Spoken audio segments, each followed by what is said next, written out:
Good evening, ladies and gentlemen. All between Jason, my brother. How you doing? I'm fantastic, man. All right. Before we start the show. Just want to. Doug Aldrich is a friend of the show. We just want to wish him the best. He was diagnosed with throat cancer. Yeah. Supposedly, it's one of the ones that are treatable, a more easier treatment schedule. So let's knock on wood for that. Hope he gets back on stage doing what he loves to do. So let's bring on Fred, and Fred can tell us what's going on today. Fred, what's happening? Howdy, boys. How are you? Fred. Good. Good. I'm doing top shelf tonight. We got a great guest for us tonight. Tonight's guest is the multi-talented singer, songwriter, author, radio show host, and owner-manager of RFK Media, Ron Keel. Ron has a new album out, Keelworld, and this unique project features entirely all brand new music from Keel's notable projects, Ron Keel Band, Steeler, Keel, Iron Horse, Emerald Sabbath, and his solo material. We got a lot of ground to cover tonight, so please welcome to Creativity Talking, the Metal Cowboy, and he's got the ink to prove it, Ron Keel. Ron, what's happening? Ron. Fantastic to be here. I love Creativity Talking, and I appreciate that. What a great intro. Nice, Thanks, man. Ryan.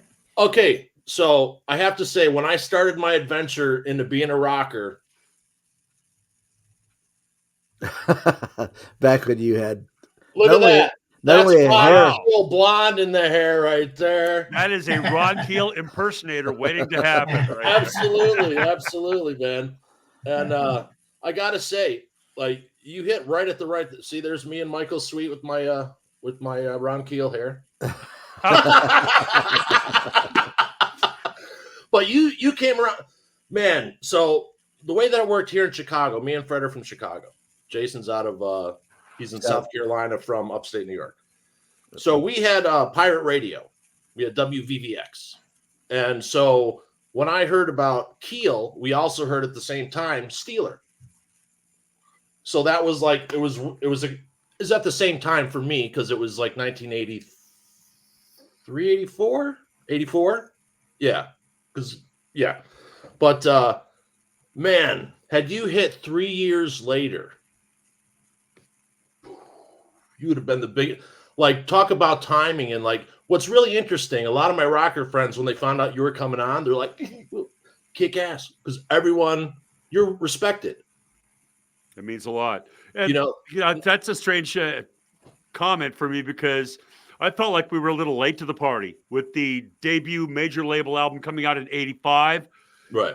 Things happen quickly in this business. And of course, 83, Quiet Riot. Right. Broke the walls down with Mental Health, going #1 on the Billboard chart. Right. And that really opened the floodgates for all of us. Uh-huh. We had been grinding away. Steeler was formed in 1981 in Nashville, Tennessee, and moved to Hollywood to seek fame and fortune. And we got halfway there. We got the fame. But it was an amazing time. And it still is. To this day, these are the good old days. And we're still continuing that legacy that we started 41 years ago today as we speak, as we record this. 41 years ago today, the Steeler album was released. Amazing. That's awesome. Amazing. That's awesome. And the cool thing about your new album, like, I'm like, okay, cool. Ron's coming on. And then I'm like, wait a minute. I'm looking, I'm like, what? Steelers on here? What? Ron Keel Band? Keel Band? What? What a great, like, everyone can't do this because of rights and everything with their career, but what a great, like, why hasn't this happened 10 other times with 10 other artists? Like, you know what I'm saying? Unbelievable idea. Well, it's not a rehash or a retrospective. This is all new music. Right. I emphasize the fact that these are all new songs, all new tracks, all new recordings from all of these projects. Keel, Steeler, Ron Keel Band, my solo material, Emerald Sabbath, Iron Horse. It's a new record. That's amazing. Like, you never in a million years would you hear someone even try to attempt to do that. So your work ethic is commendable, sir. Oh. Thank you. Well, it was an ambitious project, man. I mean, obviously a lot of moving parts, a lot of players, a lot of relationships, a lot of different musical landscapes that we explore on this Keelworld album. The common thread with all of these projects is that they're all still my bands and my brotherhoods and my friends. I didn't have to hunt anybody down and reconnect with anyone. These guys in Right. all these bands, Ron Keel Band, of course, has been my vehicle for 10 years. Mhm. Keel is a brotherhood that will never die. Steeler, those guys and I are still a family. Iron Horse, those fans and that band. So it wasn't like I had to reconnect with anyone. It was just a matter of finding the right songs and getting the sessions done in a manner which really represents where I've been and the music that I love for the last 40, 50 years. You know, Well, I mean, it says a lot about your personal relationships as well. I mean, not everyone, especially in music or in entertainment, people fall out, project onto the next project kind of deal. You know, that that's nice to hear. And but when you hear you talk in interviews and everything, you're not like everyone else. Obviously, you've been in front of a microphone to make a living as a singer and someone who talks into it. But there's a different way that you come across that most artists. You're more sincere in the way you like. You can see the excitement of why you wrote that song, and like the last whiskey bottle. I saw another interview where you're talking about that and all these other things. So it's really cool to see that, because a lot of people, after they've been in it for 10 years, they're like, okay, we're doing the press, and it's a different animal now. Like, there is no press to be had. It's podcasters and, people who still love the music and, enjoy having their heroes come on. And if we get to make them laugh for 1 second, we feel good because we entertained you, because you've been entertaining us for decades. That means a lot to me. I feel the same way. I do a lot of these interviews, and every opportunity, it starts out as a chore, a task. 7:30 tonight, I'm going to hit this button, and I'm going to do this and this microphone. And then literally, as soon as you click go, I'm having a conversation with my friends. Right. And if anybody else is listening or watching, that's a bonus. right. Yeah, this is a hangout, and a lot of times, sometimes it's like pulling, when you've interviewed people, sometimes it's you got to pull the teeth out, like, like Ron's gonna be great, man. We all got to do is say 3 words. He can talk for 15 minutes and he's great. You know what I mean? Yeah, start me That's up what and you do. let me go. And I do the same thing on my radio show, my podcast, my interviews. I've chased down hundreds of musicians, rock stars, TV, film stars, celebrities. And I love that part, that engagement, being on the other side of the microphone where you guys are now. Yeah. I love being able to talk to my heroes. Yeah. Last week I had Mark Varner from Grand Funk on the show. So did we. We did too. He's making the rounds. So whenever you can get an icon like that and engage in a conversation that's real, and hopefully people will hear it and enjoy it and get a vibe for what that guy's all about. And that's what I want to share with you guys and your listeners and your viewers, and just entertain them for a little bit and talk about the new record. So I'm really excited about this. Every album, and I can't even count how many albums I've made the last 40 plus years. Each one is like a chapter in your story. Yeah. And with Keelworld, I got to tell the whole story in one. It's the entire story of all of the different adventures and landscapes that I've explored, and the different styles of music, the different bands, the different players, the different eras of my career, all combined into one record. And the thing about it is it's cohesive. It doesn't sound like a mishmash of this song and that song, all bunched up. It sounds like one cohesive effort sonically. And that's due to my producer, Mike Dresch, who his mission was, I'm going to give him all this stuff. You make it sound like a record. All right. Make it sound like it's supposed to belong. And the songs do fit really well together. And so I'm really proud of that aspect of it. The new album, Keelworld, available now at keelworld.com. You flash that right there. Fantastic. Absolutely. I love how you guys roll. And so we're really proud of the record. 3 years in the making, a lot of moving parts, hundreds of musicians, engineers, producers from across the world, all joining forces to support my dream and my vision. So I'm very thankful for that. Yeah, like when I saw the liner, I'm like, then I realized what it was. And me and Jason come from production, so I was like, oh my God. Yeah. Like, well, you know how much work that is. Oh yeah. Like, people don't get it. I mean, that's a lot of wrangling to do. Yeah, and Ron, I mean, like, to add to what you just said, I was thinking about it, getting ready for the show today at work, and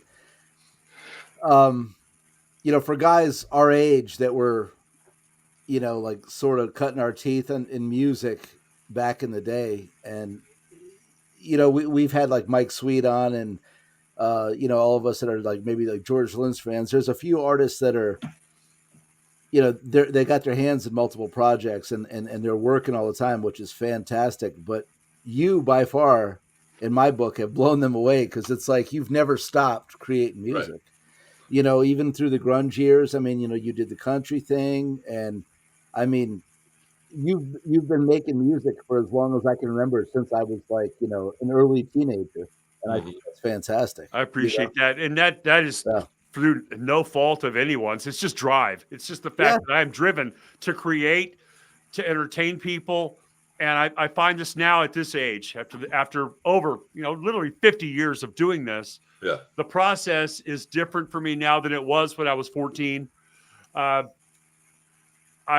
wanted to put on a show. I wanted to show the world. I wanted to sing to people. I wanted people's approval. I wanted them to like me. You want to be liked, because I was the geek in high school.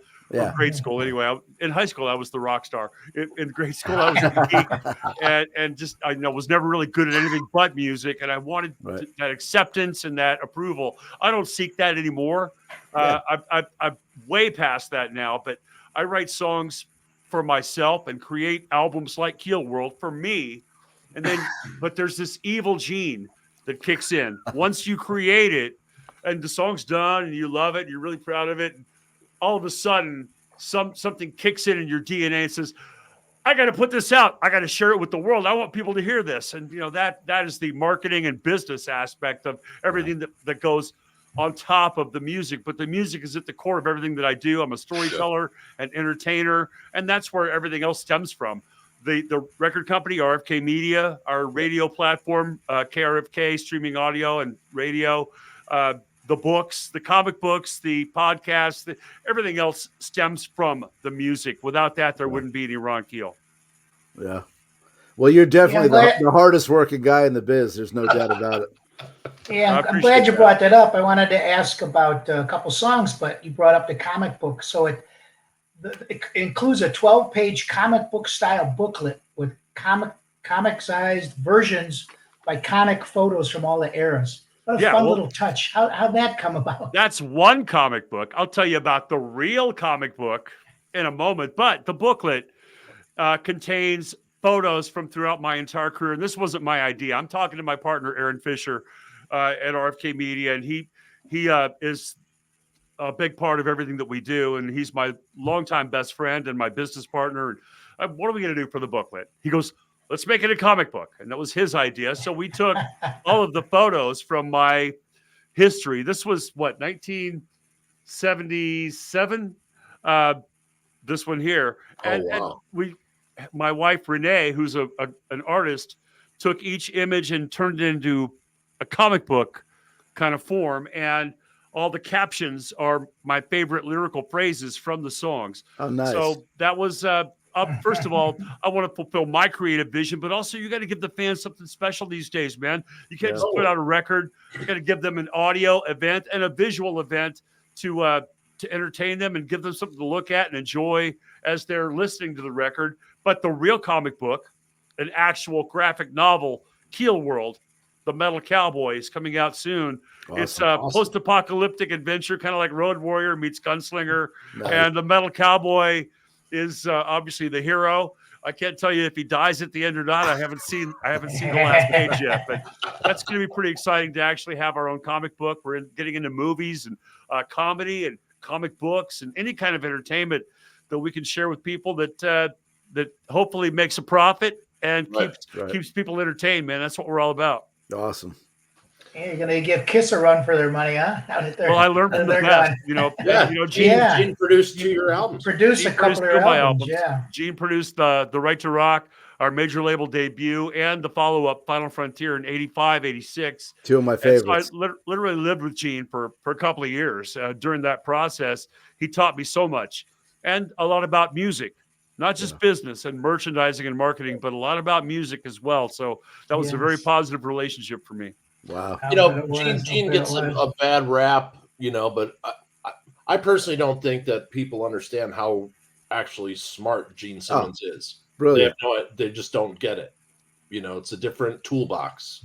Well, you know, does anybody ever truly know us? I mean, Right. I mean, maybe your wife, maybe not. I mean, your best friend, but especially public figures like Gene, and to a very lesser degree myself, you don't really know them. I know Gene, and I know his heart. I know his love for music and rock and roll history, the passion that he has for music itself, songs and creating music and all that. The money, of course, is a motivating factor for all of us because a lot of us grew up on the streets. I was homeless. You know, I was literally shoplifting to survive, sleeping behind a dumpster in Nashville, Tennessee when I was 18 years old. So you're motivated to make a profit. If you don't make money at it, it's a hobby, and music has never been a hobby for me. Right. Well, you're also a better salesman than most. Like you come at it from a different. I mean, that's all part of the deal, you know. Dog and Pony Show is the Dog and Pony Show, but everyone's got a favorite Dog and Pony Show. And you have to realize that you know, I sold 3 million records, probably more.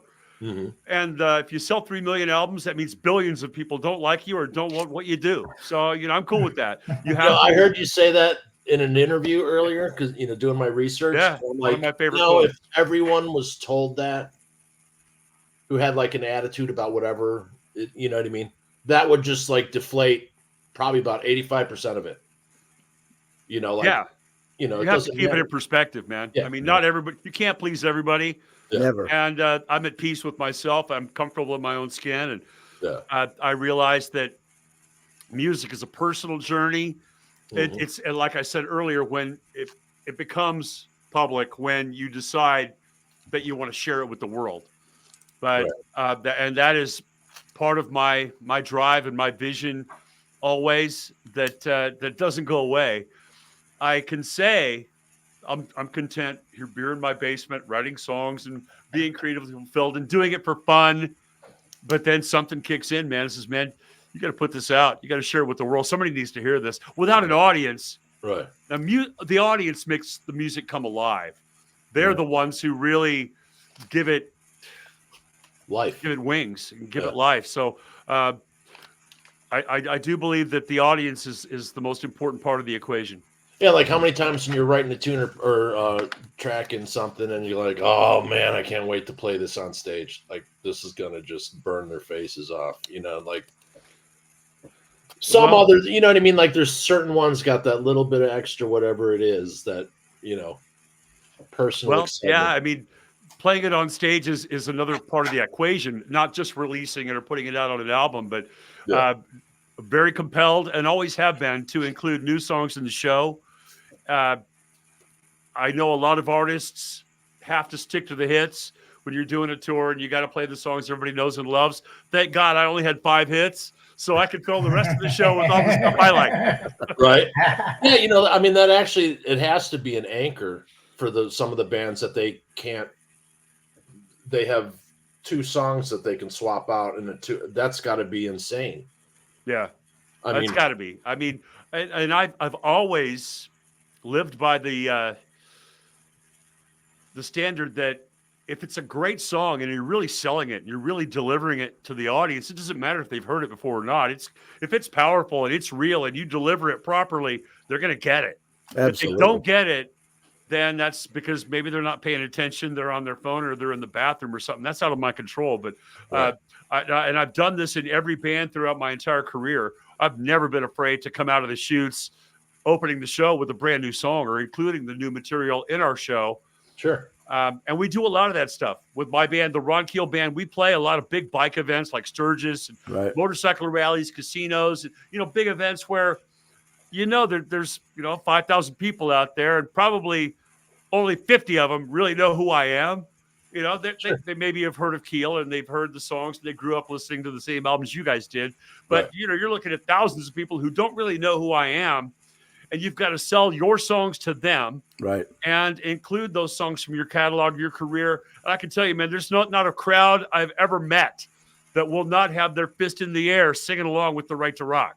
That song's going to work every time. You just took the words out of my mouth because I was gonna, it's in my playlist on my phone, and when I'm like, I'm a truck driver, Right and man, on. when that thing comes on, I'm 15 again, 16 again, and I'm like, it's a home run, man. That's A great cool. song. And, It's a great the song. thing is, Jason, there a lot of the fans that we have that we're continuing to build our audience and make new fans every step of the way. A lot of the Ron Keel band fans and the Iron Horse fans, they weren't even alive in the 80s. They're not Right. going back to when they were 15, but they still have the right to rock. That song and anthems like that still carry that same message to everyone, whether they grew up listening to it or not. It's Right. not nostalgia. It is relevant here and today. The song Children of the Grave, which is a Black Sabbath cover on the new record. That song is 45 years old or more. Right. And the lyrical content is still relevant today for that Black Sabbath hit. That's the only non-new song on the record. It's a new recording, my version of the Sabbath classic Children of the Grave. Yeah.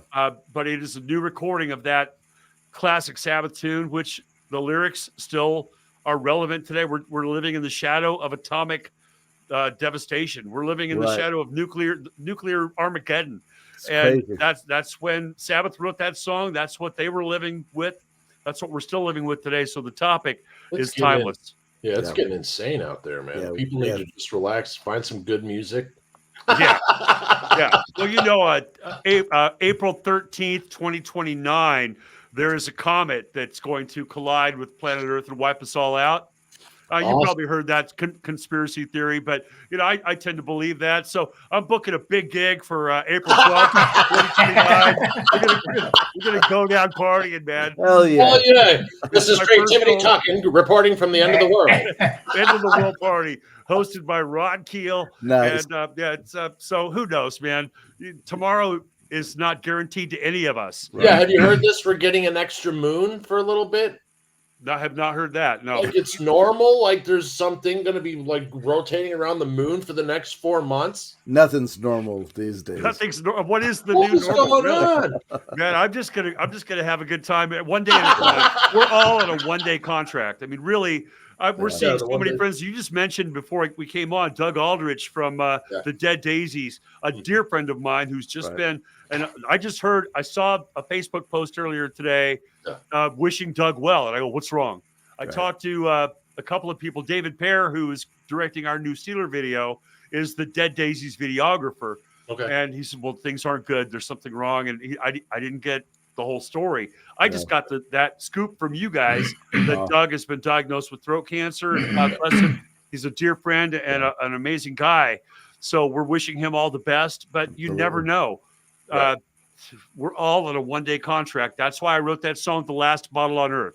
Yeah. I'm going to live each day, each song, each kiss, each step forward on the journey. This interview could be my final interview of my entire career. So I'm going to rock out with you guys, man. I feel about everything I do.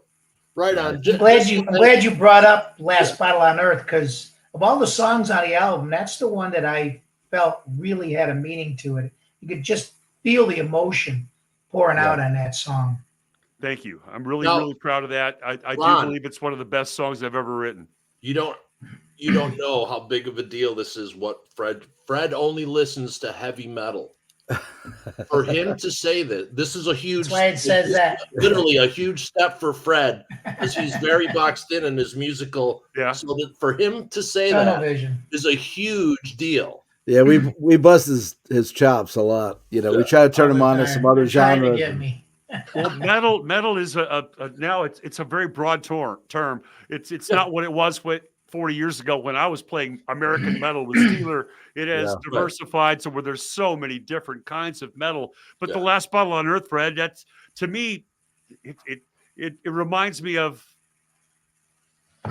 Judas Priest, Before the Dawn, or Mr. Biggs, I'm the One Who Wants to Be With You, or Extreme, More Than Words. One of those ballads that fits into the metal rock framework. It's not a country song. Just because I'm wearing a cowboy hat in the video doesn't mean it's a country song. It is a song that everyone can relate to because, like I said, we're all on a one-day contract. I am going to drink up every last drop of life, love, music, all that as if it were my last chance.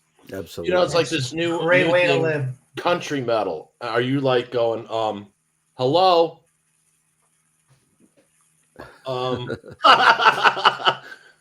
Well, you know what I mean? Like you spurned a whole genre. I appreciate that. I do believe that I was a little before my time in a number of ways, Right. with my evolution and my reinvention of myself. I caught a lot of shit for it back in 1995 when I can imagine. Ron Keel Goes Country was the #1 rated special on VH1. Yeah. Dee Snider, who my dear friend Dee, was the narrator of that special, and I was canceled. I was like the first guy canceled. Right. You can watch that new That's show. amazing. What is the new show? Nothing But a Good Time on Paramount Plus. Yeah, the yeah. history of 80s metal and all that. The books that are written about it. I'm nowhere to be found. Now, I Because, remember that moment yeah, when I saw the commercial for that special, and because I heard Ron Keel, and I said, of course, you're going to stop when you hear Ron Keel's name you mentioned. So I look at the TV and I see it. I'm like, man, people don't know how smart that is. Yeah. At the time, country was bigger than the moon. You know, like, of course, that's a smart idea for, you know. it had nothing to do with smarts or intelligence, or it was a drive to create and survive. I got to create music and entertain people. Yeah, it's just keeping moving. You know, whether Right, yeah. maybe it's the puppet show. I don't know, but I'm Well, going that's what I meant, though. It's like, okay, that's smart of him. He's one of those people who were, you know, this okay, boom, let's try this. Oh, and yeah. I thought it was brilliant. I totally got it too back in the day. I mean, I didn't cast any shade about it. I said, you know, he's just moving. How many people followed you?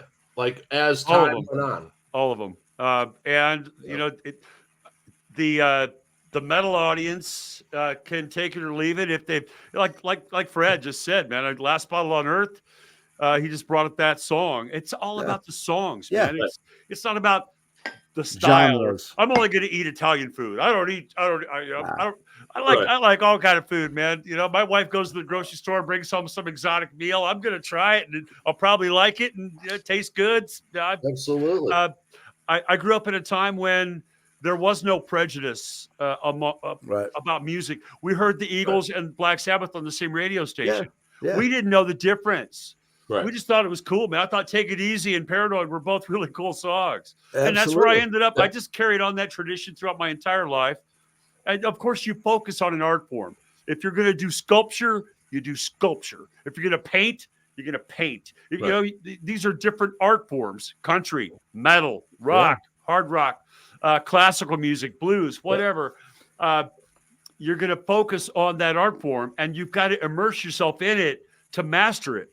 Right. You don't just put on a cowboy hat and go out in front of 5,000 people at a rodeo and sing a country song. Yeah. You're gonna get your ass kicked if you're not real. Right. You know, they're gonna chase you, throw shit at you, and then they're gonna chase you down and kick your ass on your way to the bus, on your way home. If you're not real, they'll spit you up and chew you out, just like the metal fans will. Yep. It's got to be real. And everything that I do on this album, Keelworld, this is real music from the heart. And there is metal and there is country and there's everything in between on this record. That's who I am. That's what I do. It's not for everybody, but it's for somebody. Well, like I was saying earlier, you're one of those few artists, you know, like for instance, someone else doesn't play anything like you, but reminds me of that type of artist, Tony McAlpine. Yeah. So if you love that performer, you love that performer. Like there's no doubting, like, boom. Ron Keel fans are Keel fans. Ron Keel fans, hands down, no argument. Just like with Tony McAlpine, they're once they latch on and they find it, and everyone's like, oh, blah, blah. No. Okay, you have fun over there. I'm gonna go where it's real. Yeah, and on Tony McAlpine's albums, you're gonna, just like my album, you're gonna have your favorite songs, the songs that really resonate with you. Yeah. And I've gotten it so much in the media with so many of these interviews that I do that I love metal, but I really like Faster Horses, or I really like Last Bottle on Earth, you know, or whatever. Give Me Guitars is a great tune. Yeah, that's metal. I think that's metal, isn't it? Oh. I think so. I think moving target. Moving Target is you know, it's very much traditional Keel 80s style rock, and you have to stay true to those roots. And not reinvent the wheel. When you're writing a Keel song, you know this is Keel. You Yeah. treat it in a certain way. Right. When you're writing a Steeler song, "Give Me Guitars or Give Me Death," it's got to have a certain amount of cheese. I mean, it's "Give Me Guitars or Give Me Death." I mean, that sounds like Steeler to me. Yeah. And the riff and the way we approach the track, I think it sounds like Bon Scott singing with Judas Priest, which were two of our primary influences with Steeler, was AC/DC and Priest. Yeah. So I think we captured that spirit in a great way with this new Steeler song, "Give Me Guitars or Give Me Death." The video is premiering very soon on the RFK Media video channel. And this is, I don't know how I'm going to top this. It's the ultimate performance video. It's not a concept piece at all. It's the four guys in the band just laying it down. Nice. And I just saw the finished clip literally a couple hours ago. We got got the final clip, the final edit, a couple of tweaks. I saw it. All right, we're done here. How do we put this out and share it with the world? And we're going to do that very soon through RFK Media. And the video for this track is it's certainly one of the best things I've ever done. And I would put it right up there with, all the great classic metal videos, but it looks and feels different. It's just a performance clip, but it's unlike anything I've ever seen. So, that's not my fault. I did bust my ass screaming and playing, but the director, David Pear, who does all the Dead Daisies video content, was our guy on that shoot. And he did the camera, did the editing, and produced and directed this whole thing. So what he's done with the performances that we all delivered as a band is really, really rewarding to me, and I can't wait to share it with the world. Nice. Did you guys? Was it a live from a show, or was it? No, there's not. It's not staged. It's a private performance just between us and the camera. Gotcha. Nice. So that brings up a question. You've done a couple Keel Fests, one in 2019 and then last year in Nashville. You going to be taking Keelworld down the road? That's a great question, Fred. I am keeping all options on the table. Let's put it that way. How cool would it be? And I'm thinking about it. It's expensive, and it's a lot of stress and a lot of that's a big mountain to climb. You look at the mountain, kind of like the album itself was a mountain. I see the mountain. Okay, I'm going to climb that son of a bitch. And then you spend 3 years and a lot of heart, soul, money, creatively, musically, personally, emotionally. It's exhausting. And then you realize, well, what's next? Do I take some of these guys on the road with me next year? Members of Steeler, Keel, Ron Keel Band combined forces to deliver Keelworld as a band or a show. I'm tempted. What do you think? Should I? That'd be awesome. Yeah. All right. You're asking us. We all vote yes. Okay. Yeah, and I realize the logistics of touring nowadays. Oh, it's worse tough. than ever, I realize right? that, and Saying the cost. A friend of ours, the show actually, Dean Roberts from Leatherwolf, they just got back together, and they're touring, and they're coming to Chicago for a day, and then Michigan for 2 days. And Dean, the drummer, called me up about a month ago, and he said, "We need a transportation company." And so I did some legwork for him. It's not easy to bring a band to the Midwest for 3 shows when they're out of California. So I can't imagine what it's like to take a whole tour on the road. Well, it's expensive. I mean, I've got a great band. Ron Keel Band is 5 guys plus crew. You figure airfare and hotels and payroll for just 7 guys. Right. You're talking $7,000 right there. Right. And then if the lead singer wants to get paid, or if the RV doesn't break down, then that costs extra. Then feed sometimes them, the lead singer, the whole 9. Yeah. Right. We talked earlier about inside jokes, and one of your tracks is close to an inside joke. It's called 5 O'Clock Shadow, but when we lived together, it would have been called 5 O'Clock Shatter, which was a nickname of one of my ex-girlfriends. It's when Ladyscaping just started, and she was known as the 5 O'Clock Shadow. So. A good friend of ours that just passed away. He and Vince's inside. That's a small world, man. I wrote the song about her. So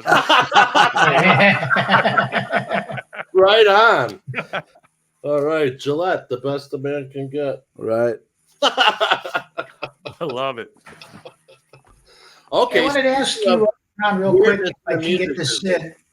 I'm sorry. I just wanted to ask, on top of everything else you got going in 2022, you launched RFK Media, your record label, multimedia company.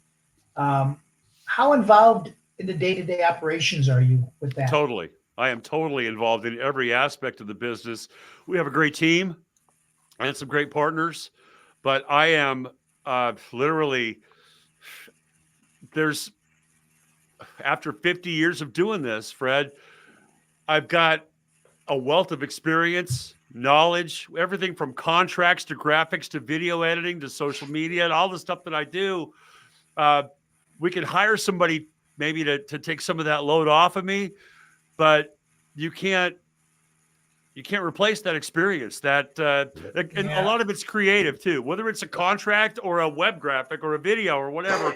There's a lot of creativity that goes into that. How do you create this contract or this video clip or this social media post or this website? I do all of that. The websites, the radio station. I do have a great team at KRFK Radio that programs the station, schedules everything, keeps all the, because I'm not that tech guy. I'm not running the station. Right. I'm the creative guy behind it, trying to steer the ship, so to speak. Right. I'm not shoveling coal into the engine. I'm just steering the ship. So it takes a village. It really does take a lot of people involved. With my partners, Aaron Fisher, my wife, Renee Keel, our team at KRFK Radio, Corey Harker, our tech manager and station manager and technical director. So I am extremely hands-on involved in everything, but I don't like to micromanage anybody's gig like the players on Keelworld. I mean, I wasn't there for the lead guitar sessions. I was there for the Steeler lead guitar session when Mitch Perry laid down, "Give me guitars or give me death," but I was in the other room. Yeah, I stayed in the lobby and let him and Mike Varney, the producer, work their magic in the studio. You can't micromanage these people. Let the players play. So I love to delegate and have other people create, whether it's artwork like the artwork you see for Keelworld. This is just me looking into my wife's gallery. She's an artist, and I looked into her private gallery because we went through so many designs and so many ideas for the album cover. I would say, yeah, this is it. And then a week later, no, that's not it. So one day she's at work and I sneak into her private gallery on her computer and I found that. I go, nice. Okay, that's the one. That's the artwork. So she does all the artwork for all the RFK Media products. I'm really proud of the art on this. And people ask me, what is it? It is Keelworld. We've got two versions, by the way, so far. The blue one and the red one. The red one is the director's cuts in a digipack. You've got them right there on the screen. I appreciate that. And the blue one is for sale everywhere at keelworld.com, Amazon, Tower Records online, everywhere else. But this one I do not sell. This one I give away for free. Nice. To members at patreon.com/Ron Keel. This is my gift to our all access members. It costs you $6.99. Awesome. But this is the director's cut with the bonus tracks. It also, of course, has the comic book. You can't have the CD without the comic book. But I like the digipack version, and it's got the bonus tracks. The vinyl comes out November 29th, Black Friday. We've got the double blue vinyl edition launching worldwide. So we're really excited about that. And the new Steeler documentary film next year. The whole story. It's a movie about the story of Steeler. It's called Steeler Legacy. And that's way cool. David Pear, who did the new music video, is doing the movie as well. I've seen a couple of rough cuts, and there's no video footage from back then. So it's all animation. It's all almost like a cartoon with interview footage and telling that story of Steeler and what it was like to be on the Sunset Strip in the early 80s. I think that even if you don't know who I am or who Steeler was or is, you'll still get a kick out of the story and how it's told. Well, Ron, you just mentioned Mike Varney, and I'm glad you did because a legend himself. Absolutely. Shrapnel Records. I'd like to hear you, maybe hear how you and Mike met in, the early days. Because I think, if I'm correct, Steeler was signed to Shrapnel. Is that correct? Mike gave us our first break. He went from an apartment to a mansion on that Steeler record. And he's still my dear friend and brother. He produced the lead guitar tracks on Give Me Guitars or Give Me Death, the new Steeler track. So he was in the studio with us while I was in the lobby. Mike and Mitch were cutting the guitar tracks for that. Mike was the guy back in 80, 81. He was writing for Guitar World or Guitar Player magazine. And you had to send him your demo. You had to send him your tape or your 45 record. He loved what we did, and he loved what we were all about. We met at his house on New Year's Day, January 1st, 1983.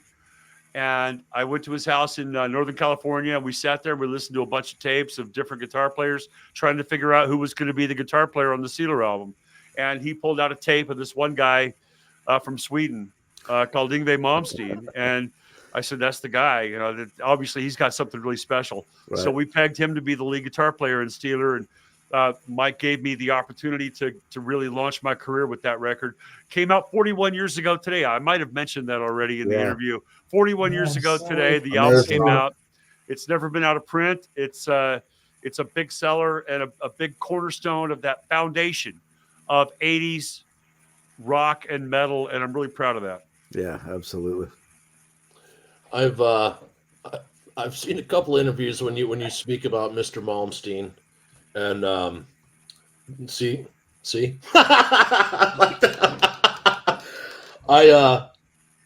man, he just seems like a very difficult gentleman to work with. Well, you have to speak about him. I mean, I get asked that in every interview, and I did mention his name in the lyrics. If you've heard the song, then I talk. His name is in the lyrics when I include our guitar heroes: Eddie Van Halen, Jimmy Page, Malmsteen is right there in that group.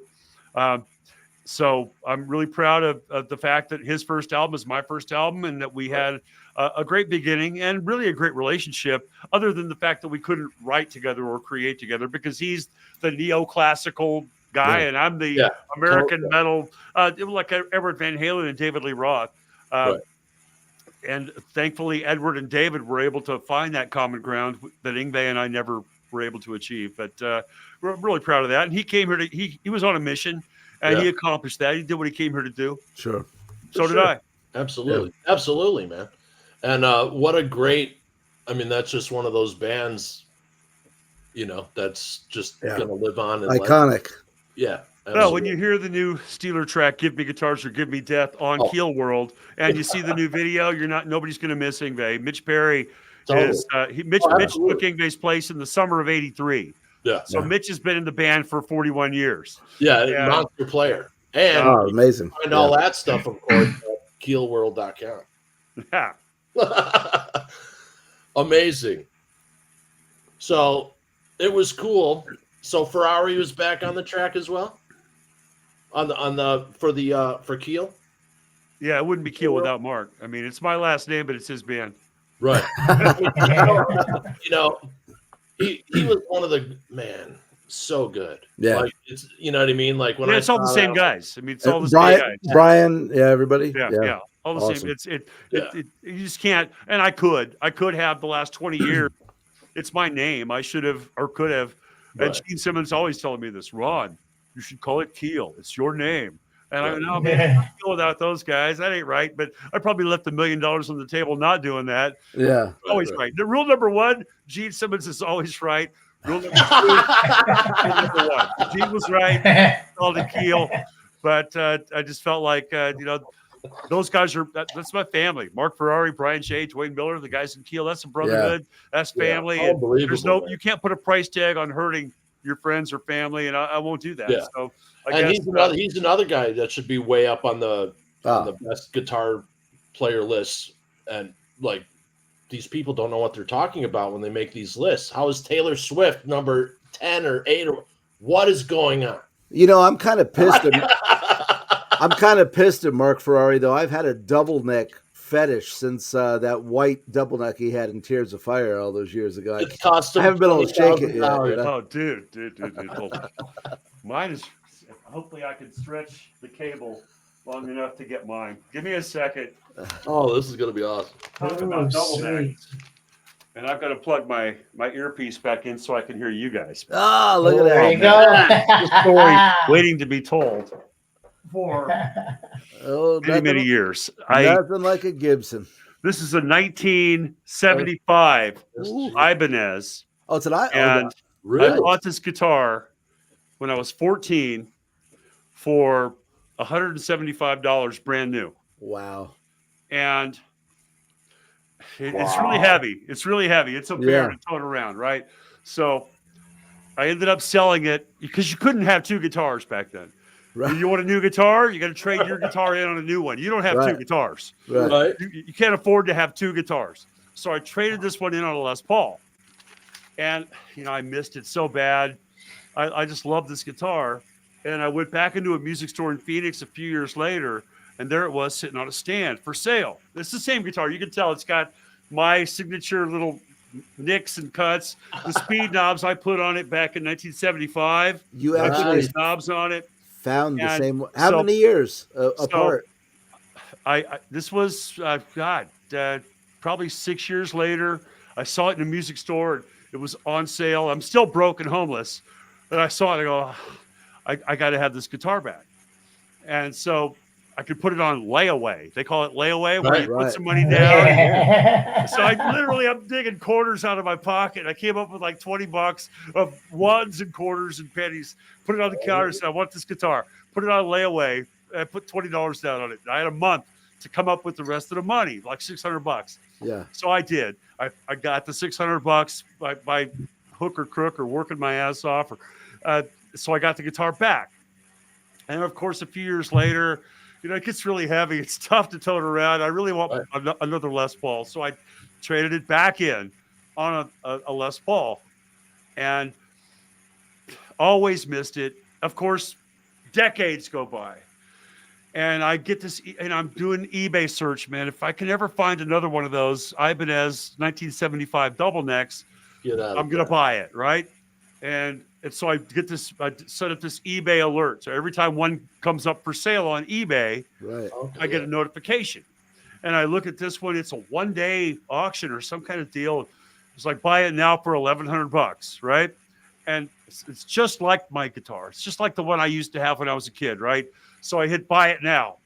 And I bought the guitar, paid for it. It comes to my house, and I open the case, and I realize this isn't a guitar just like the one I used to have.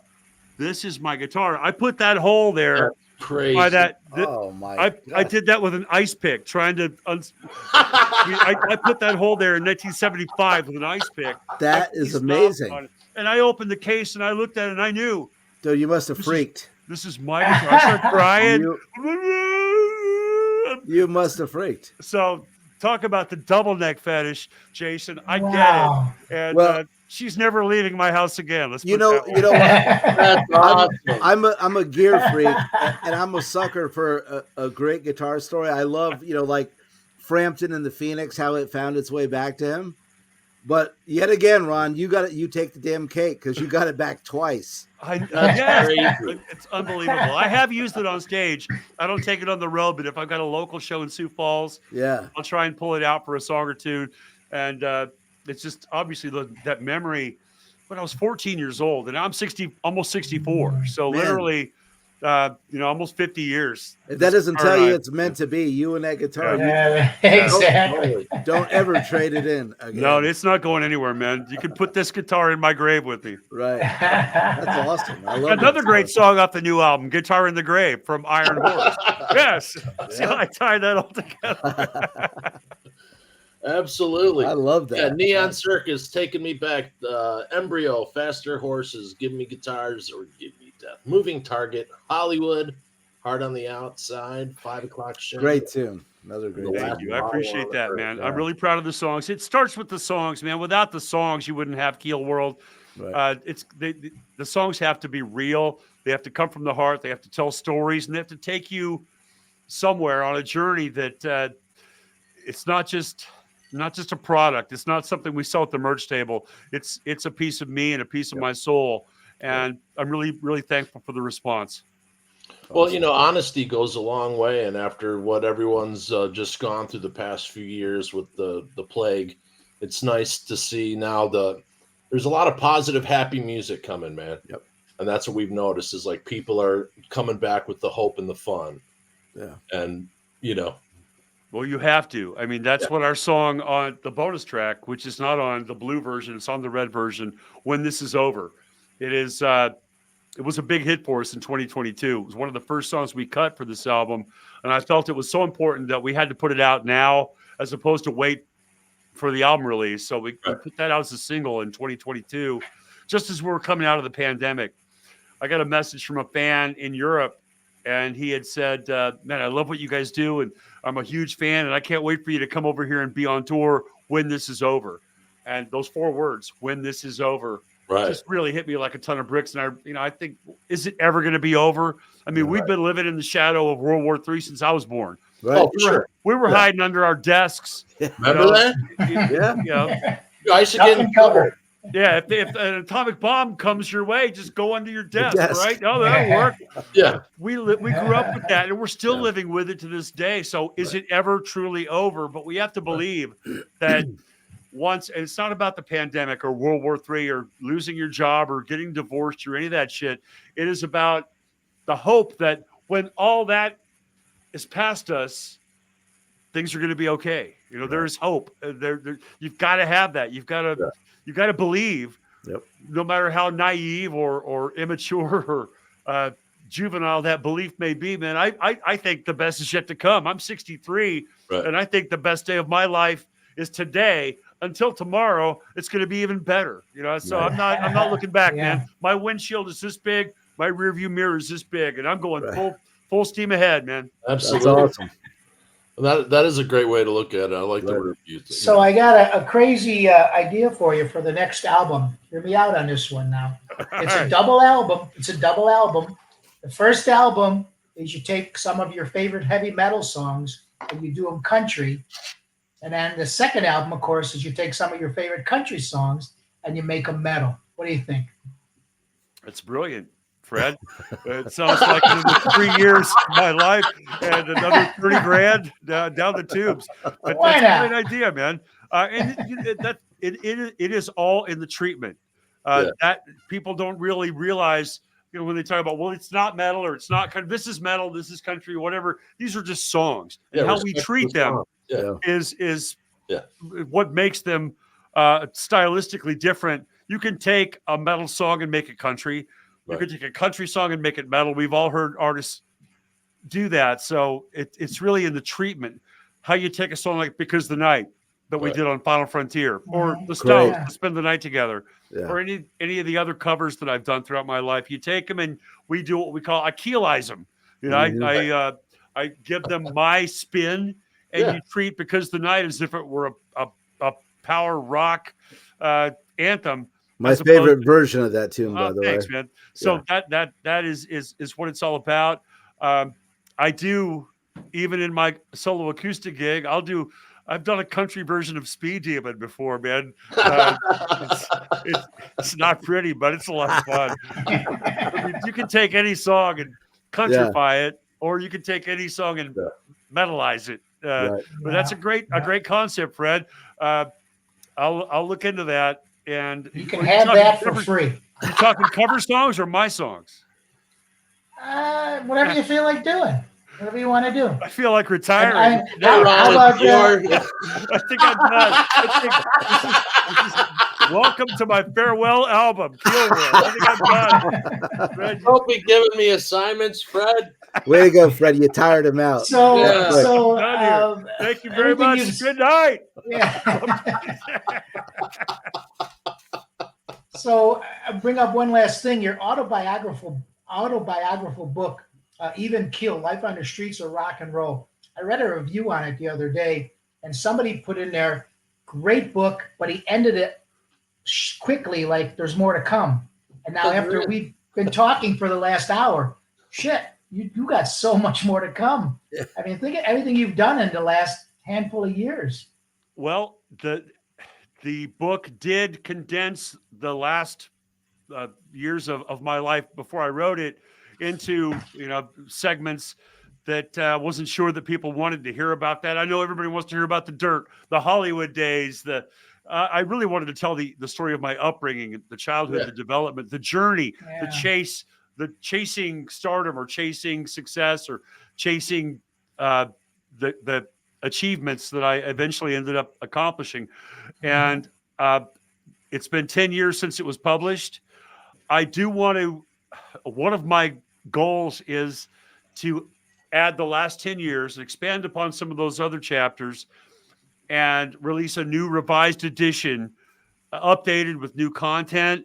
It's really tough for me. I realized when we did the audiobook version, because I wrote the book over the course of 10 years, and it was really a collection of stories all from all my life. And I wrote the stories, then I put them in chronological order so that they would fit into the context of my life.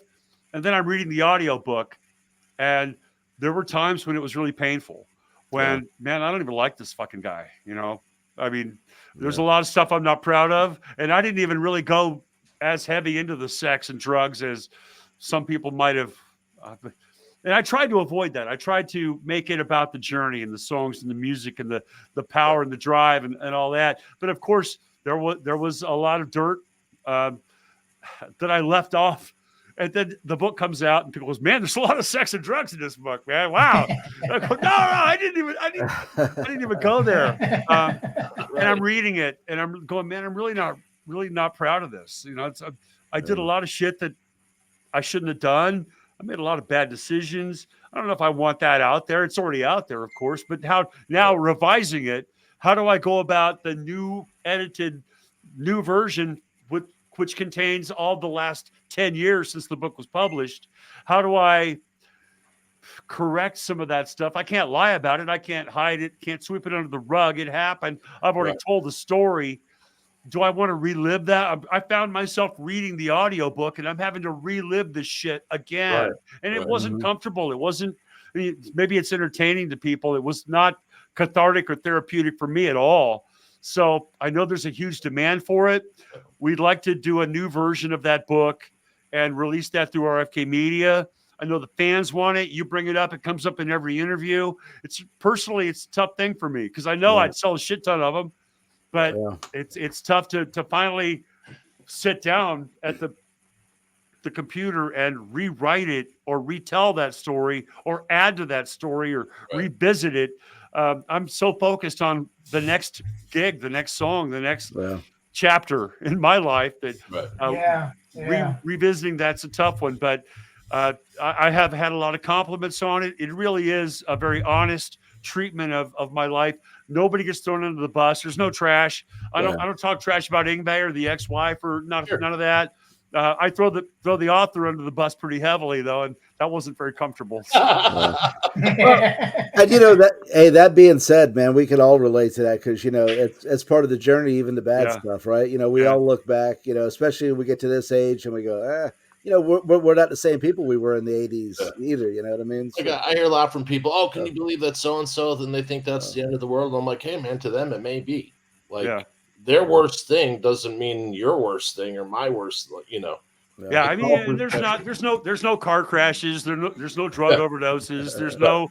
I've never even had a broken bone. You know, I mean, I've been really healthy, except for COVID. You know, I almost died from COVID a couple of years ago. But other than that, man, I've been really blessed and really lucky that I've been able to have a good, strong, healthy life. And I've got a great marriage. I've got a great family. My children are amazing. My bandmates, my friends, I've just been really blessed. So a lot of people don't want that positive shit. They want the dirt. They want the drug overdoses and the car crashes. And I don't really have much of that. Yeah. Hey, your voice we try to be positive. We don't attack. We don't go negative. We don't do gotcha. We just want to hang out. Yeah. You know, like, and then we'll get trolls. And me and Jason are like, you know, we're laughing. I'm like, we're the nicest reactors on what's there to like give a shit for, you know? Well, now everybody is the media. Everybody with a podcast or a Facebook page. If you have a Facebook profile or a page, you are the media. You are able to comment and tell everybody what you think and feel about everything. So it's a whole different ballgame these days, and we have to adapt. It's not going away. It is what it is. Is somebody cutting the grass, or is that my earpiece? I was wondering. Not by me. I don't know what's going on. Not here either. I don't know what that is. Well, someone's cutting the grass, so that we're is about that- wrapping it up anyway.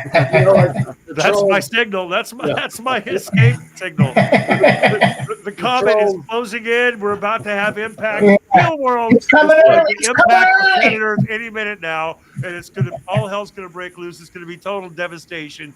Keelworld.com. Thanks, guys, so much. I've really enjoyed getting to know you online thank you, tonight, Ron. and hopefully your Thank you, viewers and Ron. listeners will attempt to enjoy this or put up with all of this with the Ron Keel Puppet Show. Oh, it's been great, man. It's been great. You know, been wanting to talk to you Forever. Well, 80. I'm glad you made it happen. Really Thanks nice. for reaching out. Thank you very much, and everybody. Thank you, Go Ron. right now to Keelworld.com. Place that pre-order or place that album order, and all the merch that he's got. Go buy some of it. But thank you, sir. We appreciate your time and your, of course, your music, man. Take I care, Ron. appreciate you, V. Jason. Fred. Thank you, Ron. Rock you, it, brother. guys. Good Have a work. good one, Take man. care. Thank you. You too.